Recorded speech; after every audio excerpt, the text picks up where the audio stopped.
오늘 우리에게 주시는 하나님의 말씀은 창세기 12장 1절에서 4절까지의 말씀입니다.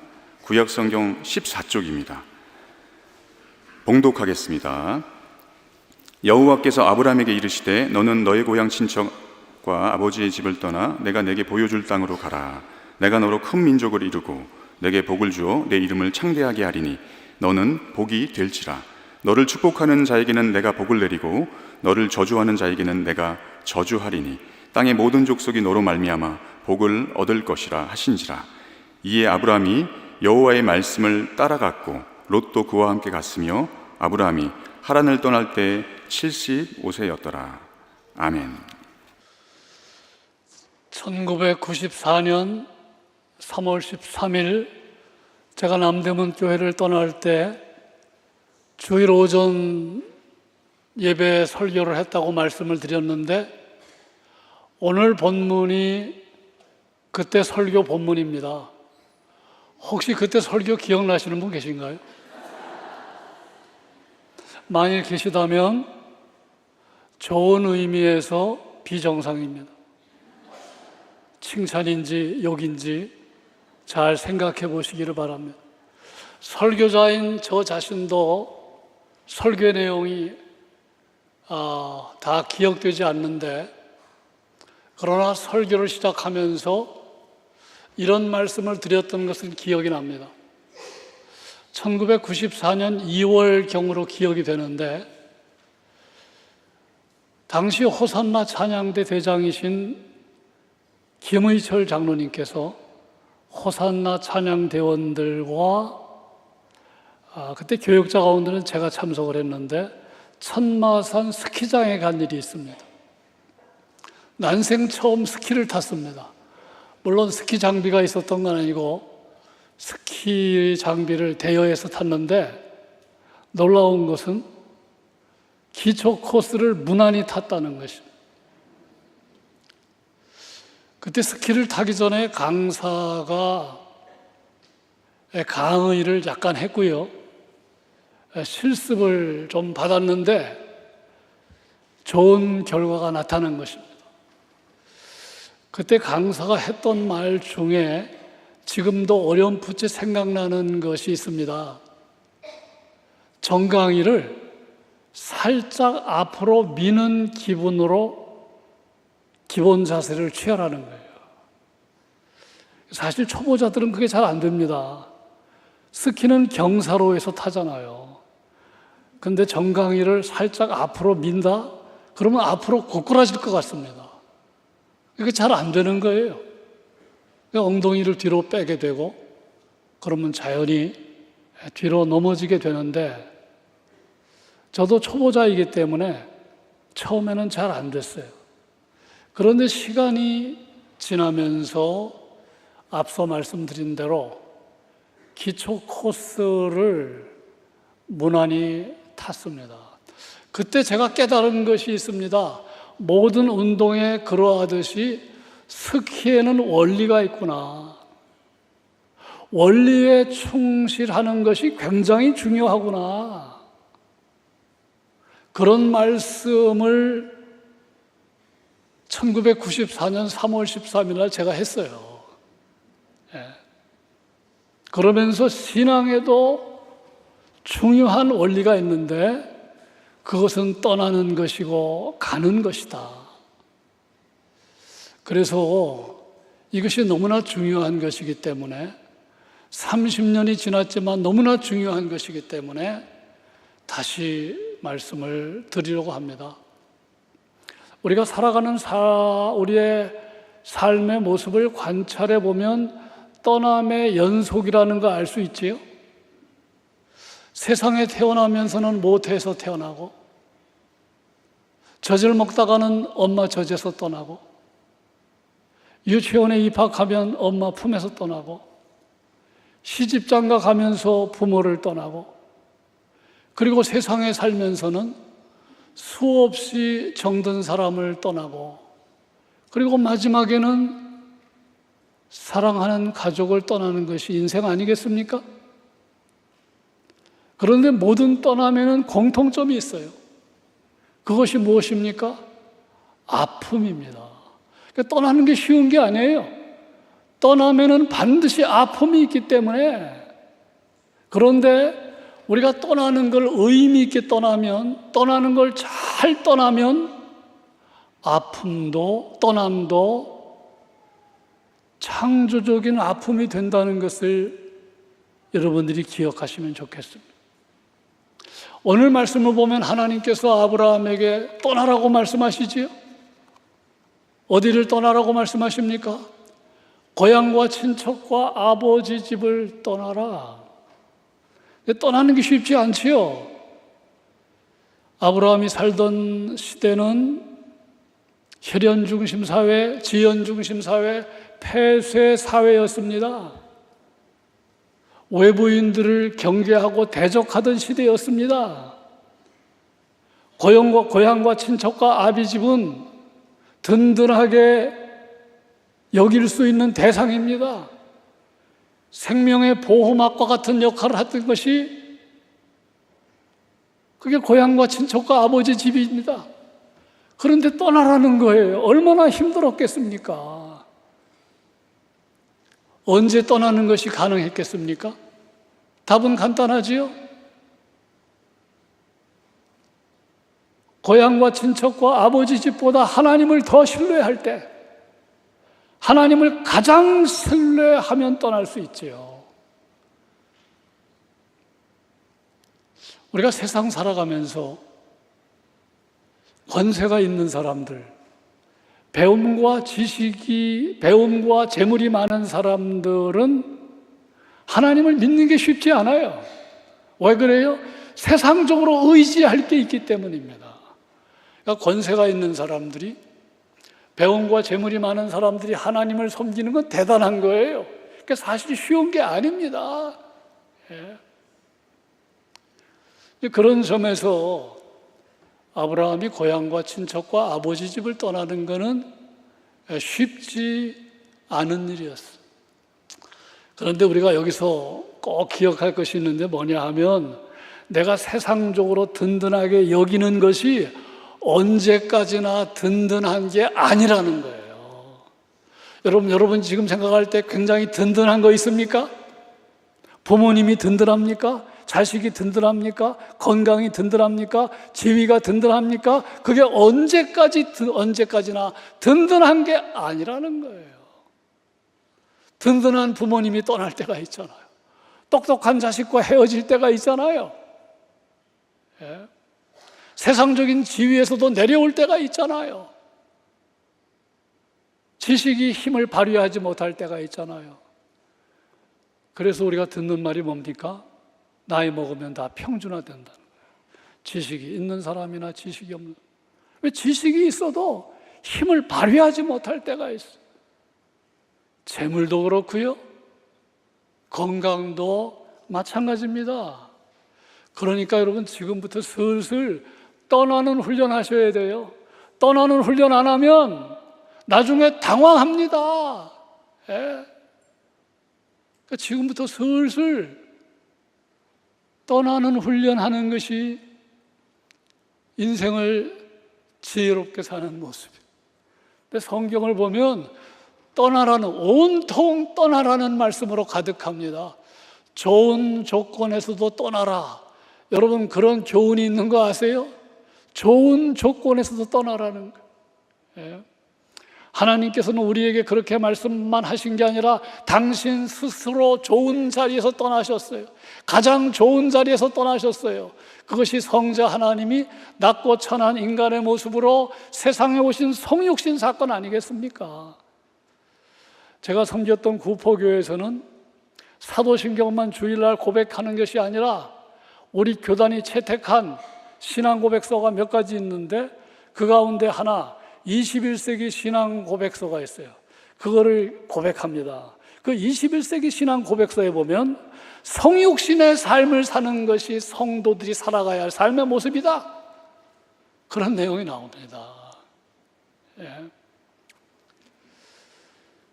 성경을 보면요, 그 가난이라는 말을 가지고 검색을 해보니까 무려 167개 구절이 나옵니다. 167개 구절. 근데 167개 구절이 다는 아니지만 상당한 내용이 표현은 다르지만 가난한 자를 긍휼히 여기라는 말씀이에요. 그게 무슨 말입니까? 내가 경제적으로 가난한 자보다 상대적으로 좋은 조건에 있으면 그 좋은 조건에서 떠나라는 말이에요. 글자 그대로 좋은 직장 팽개치라는 말 아닙니다. 좋은 집에서 이사하라는 말 아닙니다. 부자이기를 포기하라는 말이 아니에요. 무슨 말일까요? 내가 부자라고 하더라도 나보다 더 어려운 사람들, 세상을 힘들게 살아가는 사람들을 그들의 삶을 좀 들여다보라는 거예요. 그리고 긍휼을 베풀라는 것입니다. 그게 떠나가는 삶의 모습입니다. 우리 모두는 세상을 보면서 느끼는 거, 보는 게 많이 있는데 그 가운데 하나가 불평등의 문제죠. 불평등의 문제. 그런데 여러분, 이 세상의 불평등의 문제를 심각하게 바라본 사람이 있었어요. 그 사람이 여러분이 잘 아는 빌 게이츠입니다. 우리는 그냥 세상의 불평등을 그냥 단순히 느끼고 넘어가는데 빌 게이츠는 뭐라고 얘기했느냐 하면 세상의 불평등은 끔찍하다, 섬뜩하다, 그런 표현을 썼어요. 예? 그 세상의 불평등이 끔찍한데 섬뜩한데 그것이 수많은 사람을 절망에 빠뜨린다. 그러면서 이 빌 게이츠는 2007년 6월 초 하버드대 졸업식에 연사로 초대받아서 이런 말을 남겼습니다. 나는 수많은 사람들을 절망에 빠뜨리는 불평등의 문제를 깊이 인식하지 못하고 하버드를 떠났다.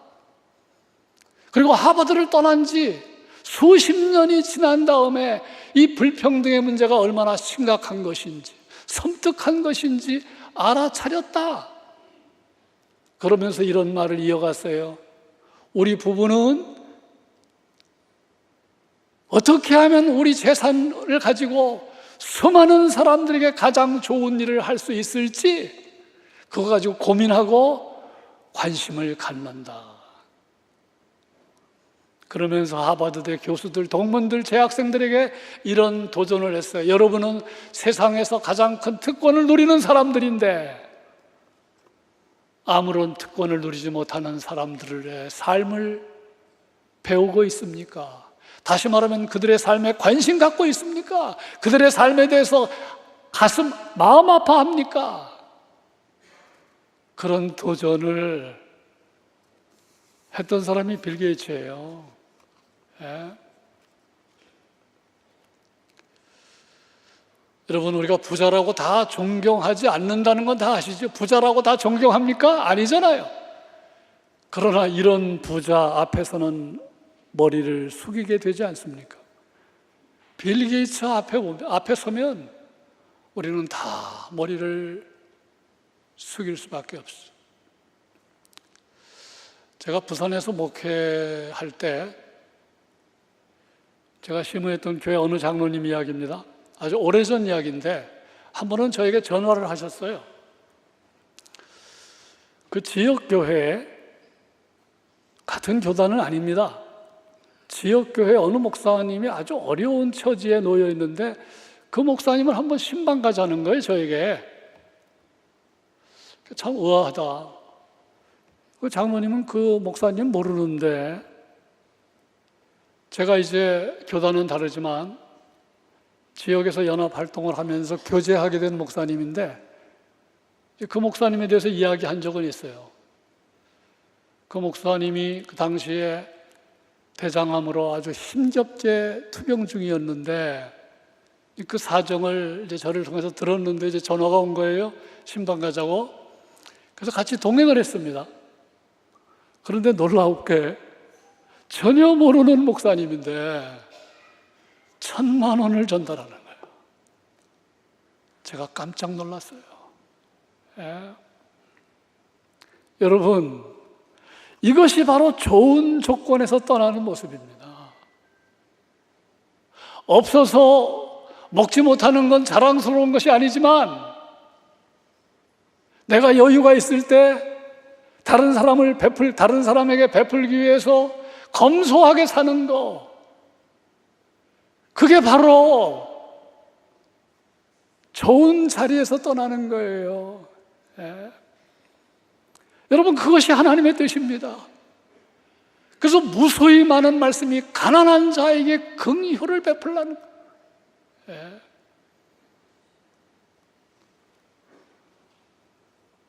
안주하는 삶에서도 떠나라고 성경은 가르칩니다. 대표적인 말씀이 에베소서 4장 15절, 사랑 안에서 참된 것하여 범사에 그에게까지 자랄지니 그는 머리니 곧 그리스도라. 예수님에게까지 자라래요. 예수님을 닮아가는 삶을 살라는 그러한 말씀인데, 이런 삶을 살았던 사람이 사도 바울이죠. 사도 바울은 대단한 것을 성취했고 엄청난 신비로운 일들을 경험했던 사람이지만, 바울은 이렇게 말했던 거 기억나시죠? 내가 얻었다 함도 아니요 온전히 이루었다 함도 아니라 오직 내가 그리스도 예수께 잡힌바된 그것을 잡으려고 쫓아가노라. 무슨 말입니까? 내가 대단한 일을 이루었지만 아직 아니라는 거예요. 여전히 달려가야 할 길이 있다는 거예요. 예. 여러분, 이게 안주하는 삶에서 떠나는 모습이지요. 현대 경영학의 거장이라고 알려진 피터 드러커는 수많은 책들을 저술했는데 대부분의 책이 명저지요.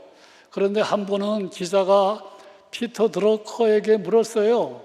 지금까지 저술한 책 가운데 가장 대표적인 명저는 무엇입니까? 라고 물었을 때 피터 드러커가 했다는 말입니다. 앞으로 나올 책입니다. 지금까지 수많은 명저를 저술했음에도 불구하고 가장 대표적인 명저는 앞으로 나올 책이래요. 피터 드러커가 96세를 살았는데 이 말은 죽기 몇 년 전에 한 말입니다. 대가다운 모습이지요. 여러분, 성경은 우리에게 이렇게 도전합니다. 여러분, 지금 하나님 잘 믿습니까? 이제 됐다라고 말하면 안 돼요. 광신자가 되라는 말이 아닙니다. 지금보다 훨씬 더 하나님의 뜻을 이루는 삶을 향해서 나아가죠. 내 생각에서도 떠나라는 말씀이 있죠. 마태복음 16장 24절 예수님의 말씀입니다. 누구든지 나를 따라오려거든 자기를 부인해라. 자기를 부인해라는 말은 내 생각, 내 경험, 내 지식을 절대화하지 말라는 거예요. 내 생각 가지고, 내 경험 가지고, 내 지식을 가지고 하나님을 판단하지 말라는 말씀. 그런데 이 말씀은 교회에서도 적용할 때 꼭 필요한 말씀입니다. 교회에서 정말 조심할 것은 내 목소리를 크게 내는 거, 그거 조심하셔야 됩니다. 내 생각이 언제나 옳다는 태도, 그거 조심하셔야 됩니다.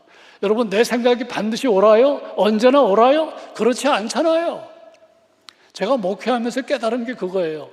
제가 초창기에는 장로님들이 담임 목사인 내 뜻에 따르지 않으면 좀 언짢게 생각했어요. 그런데 시간이 지나고 보니까 그게 아니더라고요. 담임 목사인 내 생각이 반드시 옳은 게 아니더라고요. 예.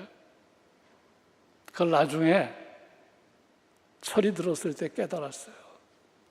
아무리 생각해도 내 생각이 하나님의 뜻과 일치한다고 생각하면 겸손하게 주장하세요. 온유하게 주장하세요.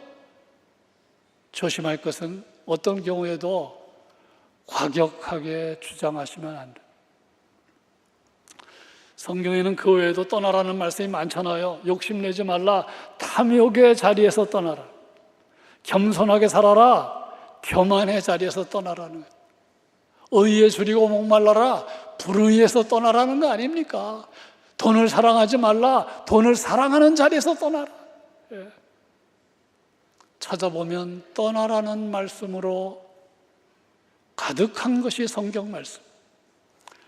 그런데 하나님은 아브라함에게 떠나라고만 말씀하지 않고 가라고 말씀하셨죠. 오늘 말씀을 보면 구체적인 장소는 말하지 않고 가라고 말씀하셨는데 보여줄 땅으로 가라고 그랬어요. 보여준 땅이 아닙니다. 보여줄 땅입니다. 우리가 그 땅이 어떤 땅인지 다 알아요. 우리는 다 압니다. 가나안이라는 거 다 알아요. 그러나 아브라함은 몰랐어요. 아브라함에게 앞으로 내가 보여줄 땅으로 가라 하셨어요. 그렇다면 아브라함이 매일매일 가져야 할 자세는 뭡니까? 아침에 일어났다고 분주하게 하루의 일을 시작할 수가 없는 거예요. 예? 내가 너에게 보여줄 땅으로 가라고 그랬으니까 여러분 분주하게 하루를 시작할 수 없는 거예요. 기도하면서 시작해야 돼요. 하나님 오늘 어디로 가야 할까요? 하나님 오늘 어떻게 살아야 할까요? 반드시 물어야 돼요. 그래야 보여줄 땅으로 가게 되는 것이지요. 오늘 집을 나서기 전 기도했나요? 참 그 좋은 복음송이라고 생각합니다. 여러분, 아브라함만 그럽니까? 우리 모두는 매일매일 하나님의 인도하심이 필요한 사람들 아닙니까? 그러니까 일과를 시작하기 전에 겸손하게 머리 숙이셔야 돼요. 집을 나서기 전 우리는 기도하셔야 돼요. 중요한 일을 결정하기 전 하나님의 인도하심을 받겠다는 자세를 가져야 합니다. 그 옛날 빌리그레함 전도팀, 그 전도단에 그 한국계 미국인인 킴 윅스라는 사람이 있었어요. 1947년생, 지금은 살아계신지 모르겠는데 6.25 동란 중에 그 폭탄이 터져서 시각장애인이 된 인물인데 미국에 입양이 되었습니다. 미국에서 음악을 공부하고 성악가가 된 인물인데, 여자인데, 이 킴 윅스는 그 빌리그레함 전도 집회, 부흥회 같은데 늘 같이 동행하면서 찬양도 하고 간증을 했던 사람인데, 그의 간증에 이런 내용이 나옵니다. 나는 시각장애자이기 때문에 항상 다른 사람의 인도함을 받습니다. 그런데 나를 인도하는 사람은 10m 전방, 100m 전방에 무엇이 있다고 말하지 않습니다. 단지 내 앞에 무엇이 있음을 알려줍니다. 그런데 그렇게 인도함을 받으면 나는 어느새 안전하게 목적지에 도달합니다. 여러분, 여러분의 미래가 궁금합니까? 궁금할 필요가 없습니다. 오늘 내가 어떻게 사느냐로 내 미래는 결정됩니다. 미래 궁금할 필요가 없어요. 매일매일 하나님의 인도함을 받는 사람은 훗날 나의 인생은 너무나 행복했습니다, 반드시 간증하게 될 겁니다. 중요한 건 매일매일 인도함을 받는 거예요. 그래서 가나안 땅까지 간 사람이 아브라함입니다. 아브라함은 또 오늘 말씀 4절에 보니까 말씀을 따라갔어요. 말씀을 따라간 결과 결국은 가나안 땅까지 갔습니다. 약속의 땅까지 갔습니다. 여러분, 건강한 신앙은 말씀 따라가는 겁니다. 말씀에 아멘 하는 겁니다. 말씀을 주목하는 겁니다. 옛날 로또 복권이 한창일 때 지방 어느 작은 교회에서 있었던 일인데, 한 번은 그 교회 어느 집사님이 목사님에게 전화를 했어요. 목사님, 저에게 너무나 좋은 일이 생겼습니다. 그래서 교회에 특별 헌금 하고 싶은데 얼마쯤 하면 좋을까요? 목사님이 뜻밖의 전화를 받고 너무너무 기분이 좋았어요. 그래서 큰 마음 먹고 1,000만 원이라고 대답했어. 그러자 그 집사님 목사님, 그보다 훨씬 많이 있습니다. 많이 할 수 있습니다. 잘 생각해 보시고, 교회에 필요한 거 잘 생각해 보시고 다음 주일 월요일까지 말씀해 주십시오. 그러더라는 거예요. 얼마나 목사님이 흥분이 되었겠어요? 감격했겠습니까? 이것저것 생각해 보니까 1,000만 원 가지고 모자라는 거예요. 한 5천만 원쯤은 있어야 될 것 같은 생각이 들어서 설레이는 마음으로 그 집사님에게 전화를 걸어서, 집사님, 생각해 보니까 한 5천만 원쯤 있으면 좋겠습니다 라고 대답했더니, 이번에 그 집사님의 말은 지난번 전화를 했을 때와는 완전히 달랐어요. 이렇게 말하더라는 거예요. 목사님, 없던 일로 해주세요. 그 자초지종을 물었더니 이렇게 대답했다는 거예요. 지난번에는 제가 기도 중에 확신이 있었습니다. 아무래도 하나님께서 로또 복권 1등 당첨에 걸릴 것 같은 확신을 주셔서 특별 헌금하려고 했습니다. 그런데 10장 산 것 중에 한 장도 되지 않고 다 꽝이 되고 말았습니다. 그러니 없던 일로 해주세요. 그랬다는 거예요. 여러분, 오늘 이 집사님의 모습이 오늘 한국교회 대부분의 성도들의 모습이라는 거 아세요? 이게 남의 이야기가 아닙니다. 오늘 많은 사람들이 하나님 말씀에 아멘, 하나님 말씀에 믿습니다를 해야 되는데 내 생각에 믿습니다. 내 신념에 믿습니다. 내 생각을 쭉 말하고는 믿습니다 그래요. 내 신념을 쭉 기도로 말하고는 믿습니다 그래요. 예? 어떤 사람은 꿈에 본 내용을 가지고 믿습니다 그래요. 그게 성경적입니까? 여러분, 기도 중에 확신이 드는 것도 조심하셔야 돼요. 우리가 확신을 갖고 우리가 믿습니다 해야 할 것은 하나님의 말씀이지 딴 게 아니에요. 심지어 목사님들도 자기 생각을 말하면서 믿습니다 그럽니다. 그러면 그 말은 듣기에 얼마나 좋아요. 예?